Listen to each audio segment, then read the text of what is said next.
Yuhu everybody, welcome back to video it's me, Adrido, it's the Lazy Boy, and all today. Di video kali ini kita akan memberikan deck terbaik buat kalian gunakan di trofi Medan Barbar. Ya kalian tahulah, musuh-musuh di Medan Barbar itu sudah mulai susah.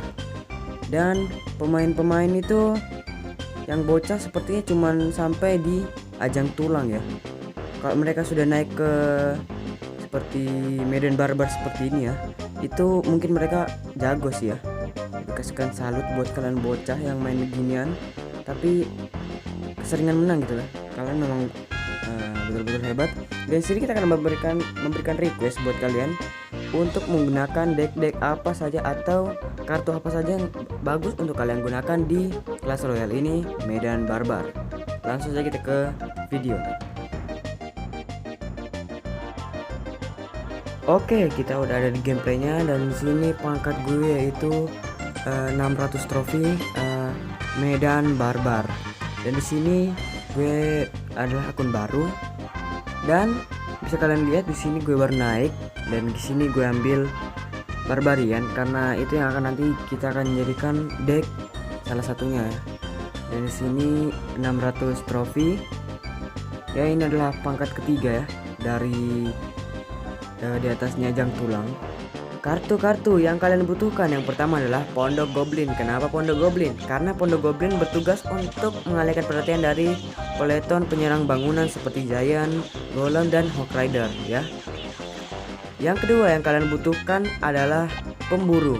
Di sini pemburu bertugas untuk menyerang peleton bangunan seperti Hawk Rider dan Golem, Giant, dan penyerang udara seperti Lava Hound dan minion-minion yang bandel itu ya. Yang ketiga adalah Tong Goblin. Sini Tong Goblin bertugas untuk menyerang atau memberikan damage ke menara ya. Atau mencicil pun boleh sih ya. Yang keempat yang tidak kalah penting dari yang lain adalah Barbarian. Di sini Barbarian bertugas untuk memberikan damage ke peleton bangunan seperti Giant, Golem. Ya ini bandel sekali sih, tapi untuk pasukan seperti ini tuh damage-nya lebih tinggi dari pasukan-pasukan biasa ya. Yang kelima ada Panah. Panah ini berguna untuk menyerang pasukan-pasukan lembek, tapi untuk pasukan-pasukan yang HP-nya tinggi tuh untuk mencicil ya. Yang keenam ada Pangeran. Pangeran ini bisa dibilang damage-nya cukup tinggi untuk peleton dan menara, jadi sangat berguna untuk apapun kecuali pasukan udara. Jika kalian tidak punya, kalian bisa menggunakan kesatria, tapi lebih baik menggunakan pangeran ya. Yang ketujuh ada Hawk Rider. Kalian pasti tahu ini gunanya untuk menyerang bangunan musuh ya. Kenapa kita menggunakan peduga babi? Karena Giant terlalu mahal ya.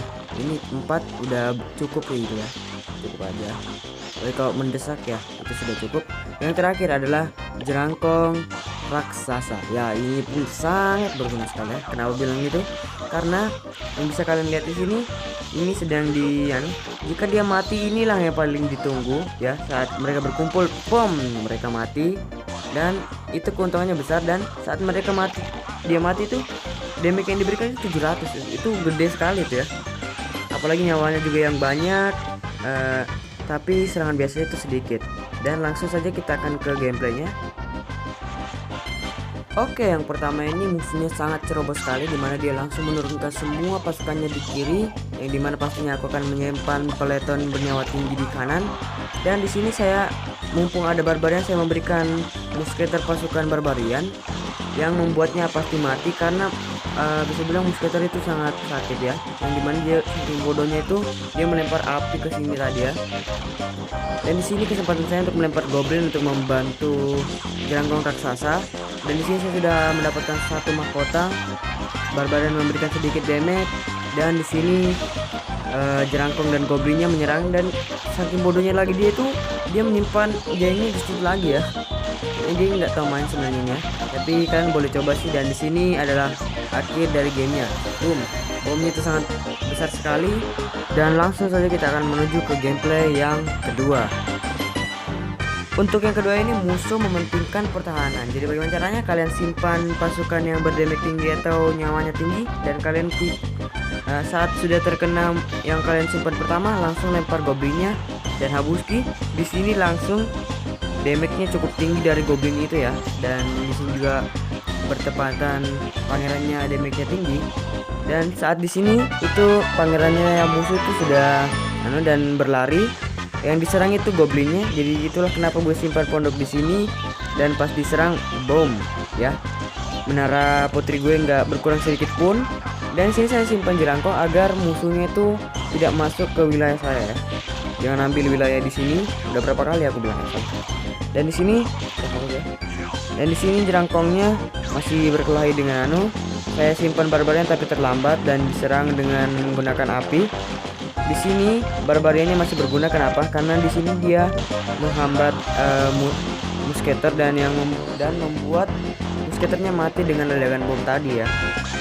Dan di sini saya langsung simpan pangeran dan dibantu dengan goblin. Tapi sayangnya di sini musuh sudah full elixirnya dan menyimpan pangeran dan membunuh semua goblin saya. Di sini sedikit lagi, kalian pasti ngira saya di sini tidak sengaja lempar, tapi saya sengaja bikin di sini. Dan naasnya di sini saya hancur, tapi itu saya sengaja biarin hancur ya, karena disinilah titik kemenangan saya, dimana musuh itu lengah. Dan saya simpan Hawk Rider karena Hawk Rider itu lebih mementingkan bangunan, dan saat sekali pukul itulah yang saya lakukan. Jadi kalian boleh pakai cara ini, dan langsung saja kita ke gameplay yang kedua. Di sini musuhnya sangat pintar, kenapa? Karena dia tingkat pertahanan dan penyerangan. Di sini langsung saya simpan jerangkong untuk membantu damage. Saya melempar goblin, tapi di sini musuhnya menghalangi dengan cara menggunakan pangeran. Tapi sini langsung saya simpan pondok agar damage tidak masuk ke putri saya, dan di sini saya sudah mendapatkan satu mahkota. Di sini pondok saya sudah hancur, tapi banyak pasukan yang membantu untuk menyerang archer. Jadi sekali tembak oleh menara pemanah langsung mati. Langsung saya keluarkan pangeran saya untuk menyerang. Di sini yang diserang pertama adalah goblin, jadi damage yang diberikan. Tapi saking pintarnya mereka itu, mereka langsung simpan PK dan dibantu oleh satria. Jadi PK-nya itu kayak ditutupi ya, supaya tidak memberikan damage. Dan bagusnya dari pemburu ini memberikan damage yang sangat sakit jika dekat gitu ya, tapi sangat lemah oleh pangeran. Di sini kita langsung simpan pondok dengan bertepatan sekali. Pondoknya pas-pas langsung di samping gitu, jadi nggak kena pondok saya. Dan di sini langsung saya simpan Hawk Rider agar memberikan damage. Dan di situ tadi nggak sengaja kayaknya dia ya, tapi Hawk Ridernya masa bodoh tetap menyerang dan akhirnya menang. Jika kalian suka cara ini, kalian boleh mencobanya di rumah. Oke teman-teman, terima kasih sudah mengklik video ini, dan sampai jumpa ke video selanjutnya.